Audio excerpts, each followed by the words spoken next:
मित्रों, पिछले दिनों ऑपरेशन सिंदूर और उसके साथ में और भी भारत ने सफलताएं हासिल की, लेकिन साथ ही साथ में कुछ ऐसे भी प्रश्न उठे जो कि बाहरी और आंतरिक सुरक्षा जो है उसको एक प्रकार से उन्होंने बड़े बड़े रूप में हमारे सामने उजागर किया है। उसी के लिए आज आपके मध्य में बातचीत करने के लिए हमारे प्रदेश के प्रवक्ता बड़ी बहन रजनी सेठी जी, उनके साथ में है सुमन रैना जी और प्रेरणा नंदा जी, हमारी वरिष्ठ नेत्री। अब मैं बड़ी बहन रजनी सेठी जी से आग्रह करूंगा कि वो आपके माध्यम से सरकार और जनता के सामने ये मुद्दे प्रस्तुत करें। रजनी जी। धन्यवाद प्रदीप जी। मीडिया के इंचार्ज हमारी भाजपा के जम्मू कश्मीर के और मेरी दोनों बहनें प्रेरणा जी और सुमन जी और आप सब मीडिया के भाइयों का बहुत बहुत धन्यवाद। आप लगातार भाजपा की जो बात है वो कहीं ना कहीं जनता तक पहुंचाते हैं और सरकार तक पहुंचाने का काम करते हैं, इसके लिए तहे दिल से धन्यवाद। भाइयों, आप सब जानते हो कि पहलगाम की वारदात के बाद किस तरीके से कुछ चीज़ें हमारे सामने आई हैं। चाहे वो पाकिस्तान के लोग जो यहाँ रह रहे थे इलीगल तरीके से, केंद्र सरकार ने संज्ञान लिया, मिनिस्ट्री ऑफ होम अफेयर्स ने संज्ञान लिया और उन लोगों को डिपोर्ट करने का काम किया ताकि हमारी आंतरिक सुरक्षा को बरकरार रखा जाए। इंटरनल सिक्योरिटी और नेशनल सिक्योरिटी के साथ कोई समझौता नहीं किया जाएगा, ये हमारी केंद्र सरकार ने दिखा दिया। पाकिस्तान के लोग शादी करके तो वहां जा रहे थे, मगर कहीं ना कहीं उन्होंने वहां की सिटीजनशिप ना लेकर भारत का ही अपना एक भारत में रहने का किस तरीके से रहा जाए और अपने यहाँ पर परिवार को कैसे बढ़ाया जाए, बच्चों को कैसे पैदा किया जाए, ये एक स्ट्रेटेजी उनकी थी। ये आप सब बड़ी अच्छी तरह से जानते हैं, जिसका भुगतान हम लोगों ने लगातार इतने सालों से किया है। मगर ये पिछली सरकारों का जो खेल रचा गया था वो आपके सामने उजागर हुआ है ये पहलगाम के एपिसोड के बाद। केंद्र सरकार कितनी संजीदा है, केंद्र सरकार कितनी सीरियस है जम्मू कश्मीर के इशू को लेकर या पूरे भारतवर्ष की सिक्योरिटी को लेकर, आप लोग देख रहे हैं कि आए दिन गृह मंत्री अमित शाह जी किस तरीके से बात कर रहे हैं कि हमारे यहाँ इलीगल जो माइग्रेंट्स हैं उनको यहाँ से डिपोर्ट किया जाए। अभी आप लोगों ने देखा कि बांग्लादेशी और रोहिंग्या का जो इश्यू है उसके लिए केंद्र सरकार सीरियस है और हमारा गृह मंत्रालय बात कर रहा है कि हर स्टेट और यूटी को संज्ञान लेने की जरूरत है, वेरिफिकेशन करने की जरूरत है। उनका पुराना मुद्दा है जिसको पिछली सरकारों ने बचाया, मैं उस पर नहीं जाना चाहूंगी, मगर केंद्र सरकार किस तरीके से पूरे जम्मू कश्मीर और भारत की चिंता कर रही है ये देखने को मिल रहा है। वैसे आप लोग जानते हैं कि यूएन का जो रिफ्यूजी कन्वेंशन एक्ट 1951 है उसके तहत भारत ने कोई साइन नहीं किया हुआ कि हमें कोई कंपल्शन है कि हमने यहाँ पर रिफ्यूजीज को रखना है या हमने इलीगल माइग्रेंट्स को यहाँ पनाह देनी है। इंटरनेशनल लॉ के अकॉर्डिंग भी हम पर कोई प्रेशराइज नहीं कर सकता कि हम किसी भी जो यहाँ पर उत्पात मचाने वाले लोग हैं, जो यहाँ की इंटरनल सिक्योरिटी के लिए थ्रेट हैं, उनको यहाँ पर रखने का काम करें।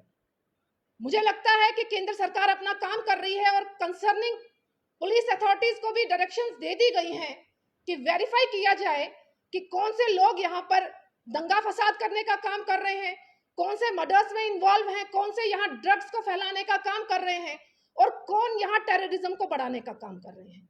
आप लोग सब जानते हैं कि जम्मू कश्मीर एक सेंसिटिव स्टेट थी और जो यूटी है इस समय, इसको मद्देनजर रखते हुए केंद्र सरकार में गृह मंत्रालय ने जम्मू कश्मीर को भी डायरेक्शन दी है हमारी पुलिस अथॉरिटी को कि जल्द से जल्द संज्ञान लिया जाए और महीने के महीने रिपोर्ट केंद्र सरकार तक पहुंचाई जाए कि कितने बंदे डिटेंशन में लाए गए हैं, कितने यहाँ से डिपोर्ट किए जाएंगे।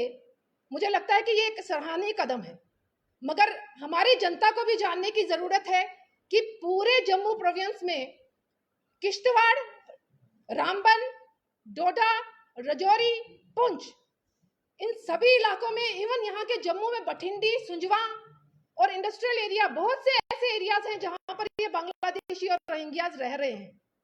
इनके खाली कराने के लिए भी अगर जाते हैं तो कहीं ना कहीं पुलिस ऑफिसर्स पे ही थ्रेट हो जाती है कि उनको मारने का काम करते हैं।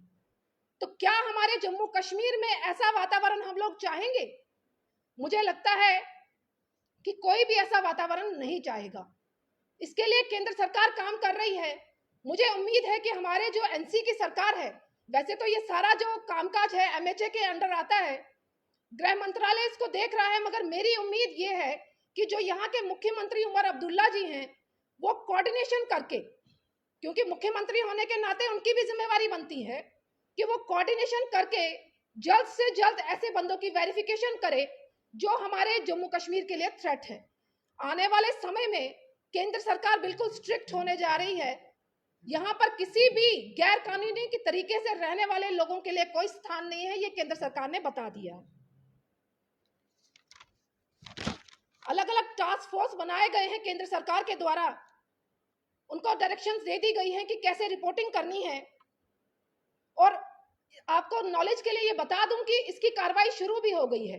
राजस्थान में करीब 148 के करीब मुझे लगता है डिपोर्ट कर दिए गए हैं बांग्लादेशी रोहिंग्याज, और गुजरात में 6500 के करीब डिटेंशन सेंटर्स में रखे गए हैं। अलग अलग प्रदेशों में ये कार्रवाई चल रही है। मुझे उम्मीद है कि केंद्र सरकार और हमारी यहाँ की राज्य सरकार इसको जल्द से जल्द कोई इनिशिएटिव लेकर यहाँ पर भी डिटेंशन सेंटर जो मुझे लगता है ऑलरेडी बनाए गए थे, उन डिटेंशन सेंटर्स की कार्यवाही क्या हो रही है, उन डिटेंशन सेंटर्स में इन लोगों को वेरीफाई करके पहुंचाया जाए ताकि जल्द से जल्द उनको यहाँ से डिपोर्ट किया जाए।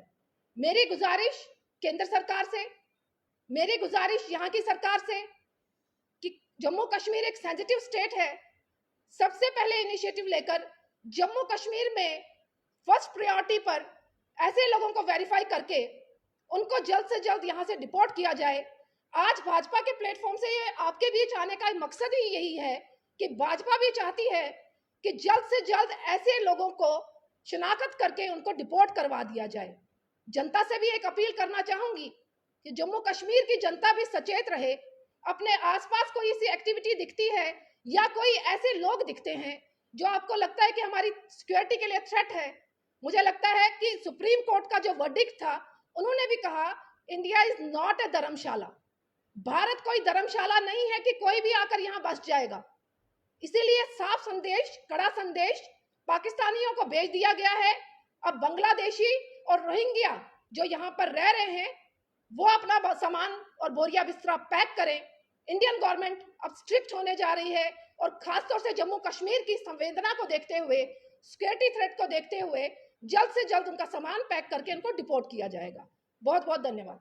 मैडम जी, एक सवाल है कि पिछले कई बार ये इशू उठ के आया, आपने कई बार इसके ऊपर प्रश्न आते थे। उस समय आपकी सरकार थी, राजीव मोदी जो थे, उनके अंदर सब कुछ था, गृह मंत्रालय आपके पास था, और जब आपने ठंडी में इस तरह के वाक़या आए तो उसी समय यूएनओ की टीम आई, जिनके बिजली के काटे गए, पानी के कनेक्शन काटे गए, फिर से बहाल हो गए। क्या कहेंगे इसके ऊपर आप?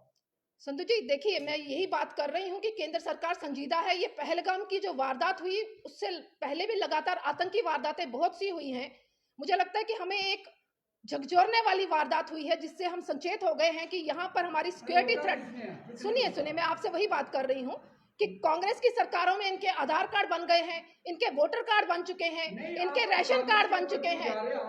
मैं बिल्कुल हमारी सरकार 11 साल से है, हम उसी के लिए काम कर रहे हैं। हम वही बात कर रहे हैं कि डिटेंशन सेंटर जल्द से जल्द खोले जाएं, इनको डिपोर्ट करने का काम किया जाए, क्योंकि हमें कोई इंटरनेशनल अथॉरिटी के तहत किसी को जवाब देने की जरूरत नहीं है।